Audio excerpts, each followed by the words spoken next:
Chandu the Magician.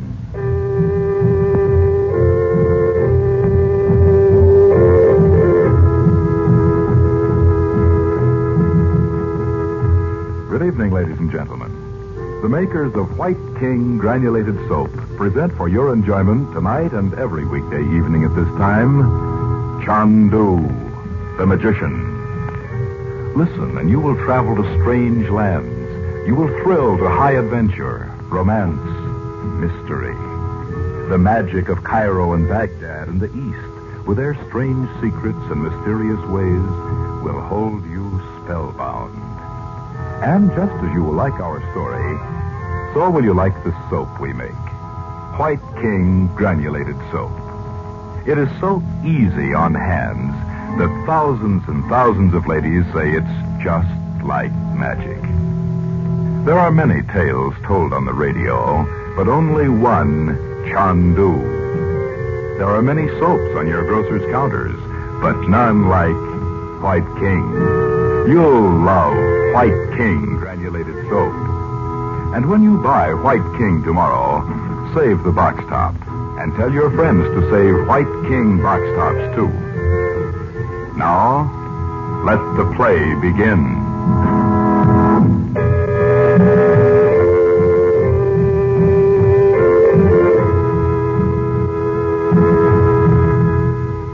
This is the story of Frank Chandler, known in the secret places of the Far East as Chandu, and of his widowed sister, Dorothy Regent, living in Beverly Hills, California, with her son Bob and her daughter Betty.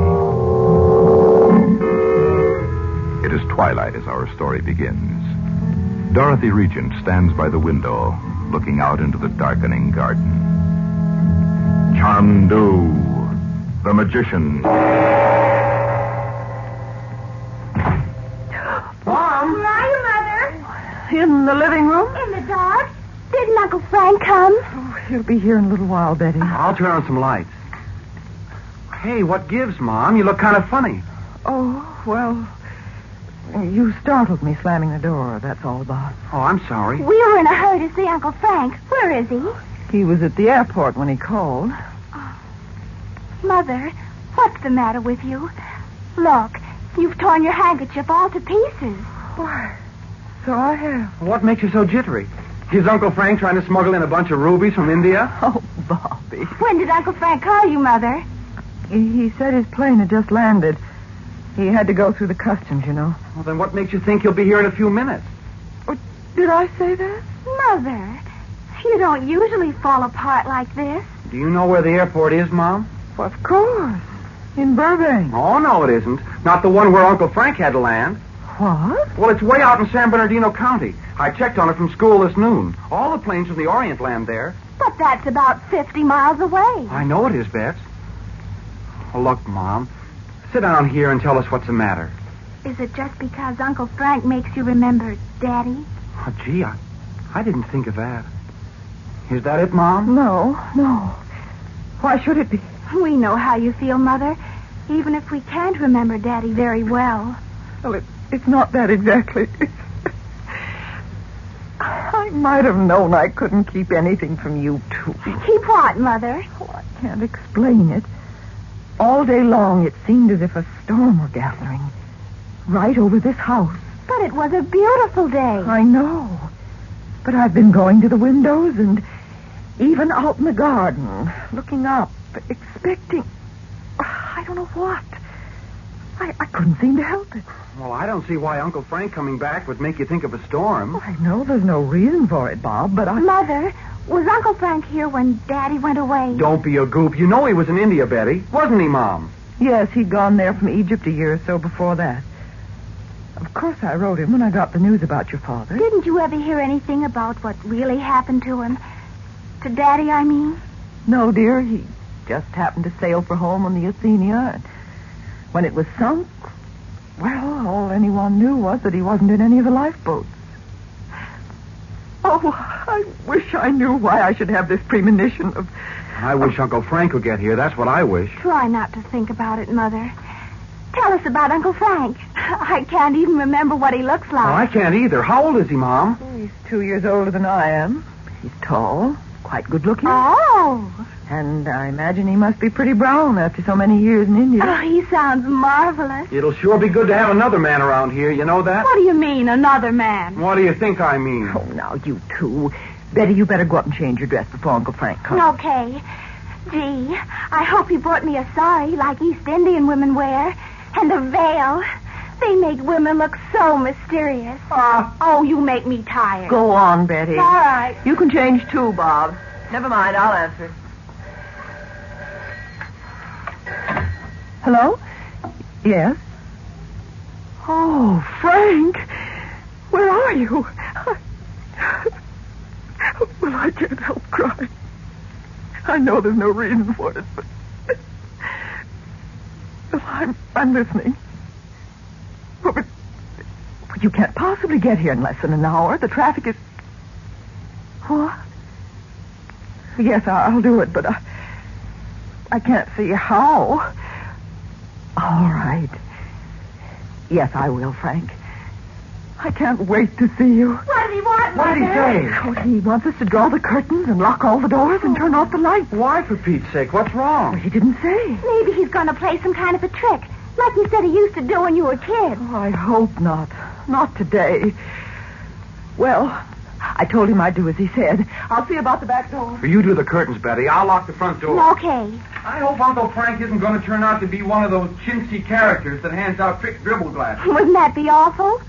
I don't see why we have to turn the lights off. Well, maybe he didn't mean that. Hey, Mom, does he really want the lights off? Yes, he does, Bob. He said he'd be here in 5 minutes. 50 miles in 5 Well, minutes. that's what he said. So let's just sit down and wait. This better be a very hot gag. Yes. Imagine if somebody dropped in and found us sitting around in the dark like a bunch of spook hunters. Oh, Betty. I'm sorry, Mother. I didn't mean it that way. Listen. What's that? Oh, it's weird, whatever it is. Hey, do you suppose Uncle Frank is really going to... Now you may turn on the lights. Frank. Oh, Frank. Oh, you can't imagine how glad I am to see you.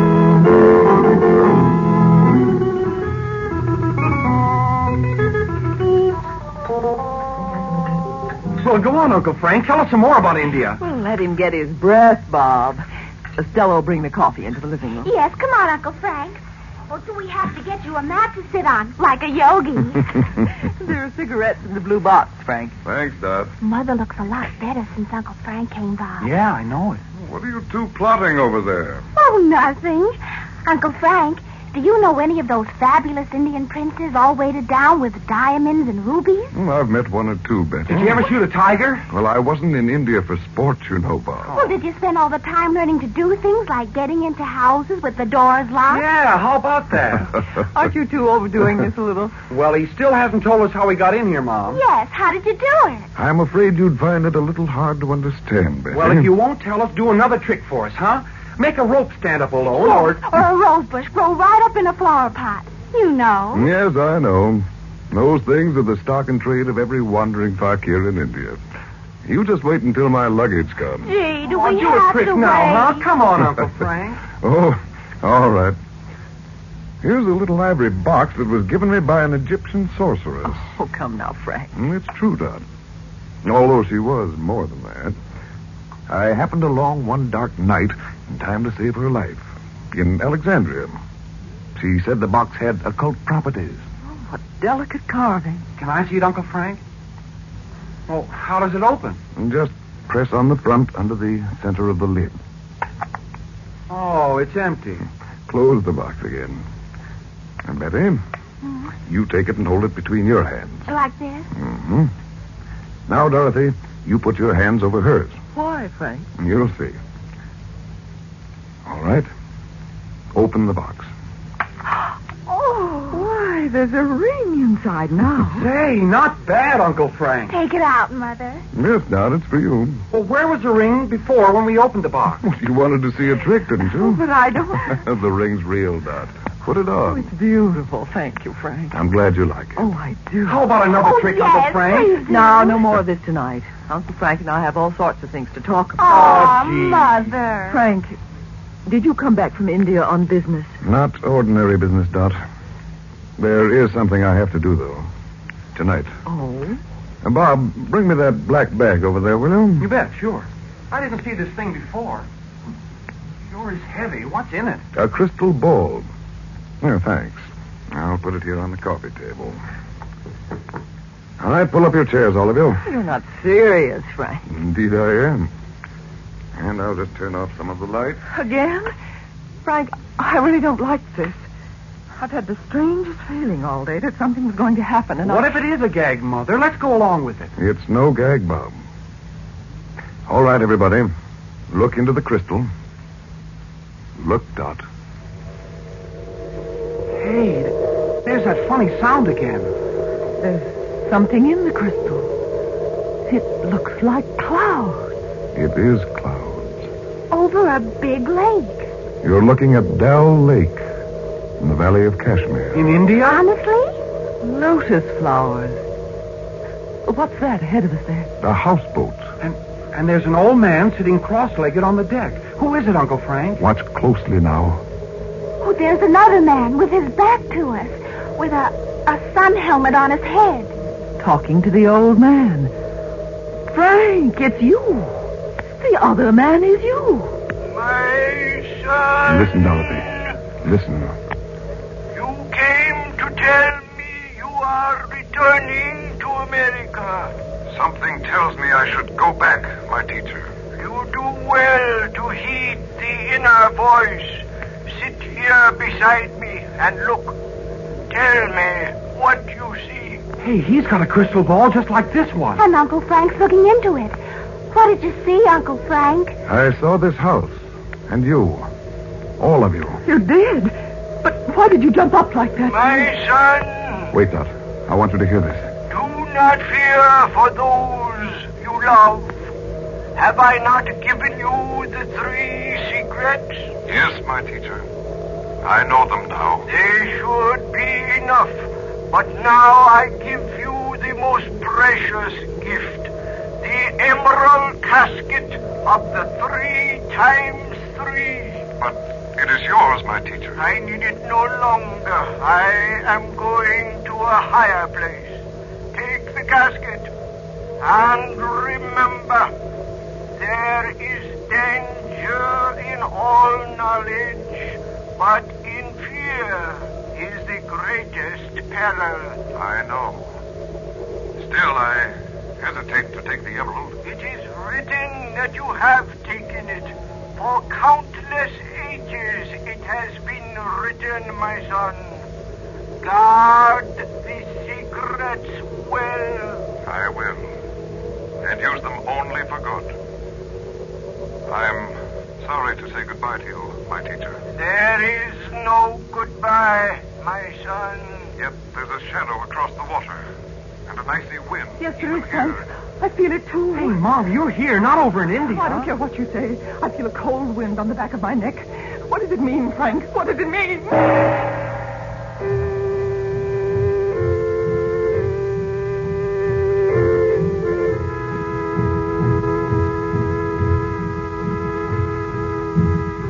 We pause before we say good evening to suggest that you and your family listen to Chandu every weekday evening at this time. Travel with us to strange places and faraway lands, into the mystery and intrigue of Egypt and the Near East. And, of course, we'd like to have you use the soap we make. White King Granulated Soap. You'll love White King. Anything that can be washed may be washed with White King, with safety to fabrics and colors, kindness to your hands, the only hands you'll ever have. So on your radio, remember Chandu the Magician every weekday evening at this time. And at your grocer's, remember White King Granulated Soap. No other soap is like it. You'll say no other soap has ever done your work so well. Good night.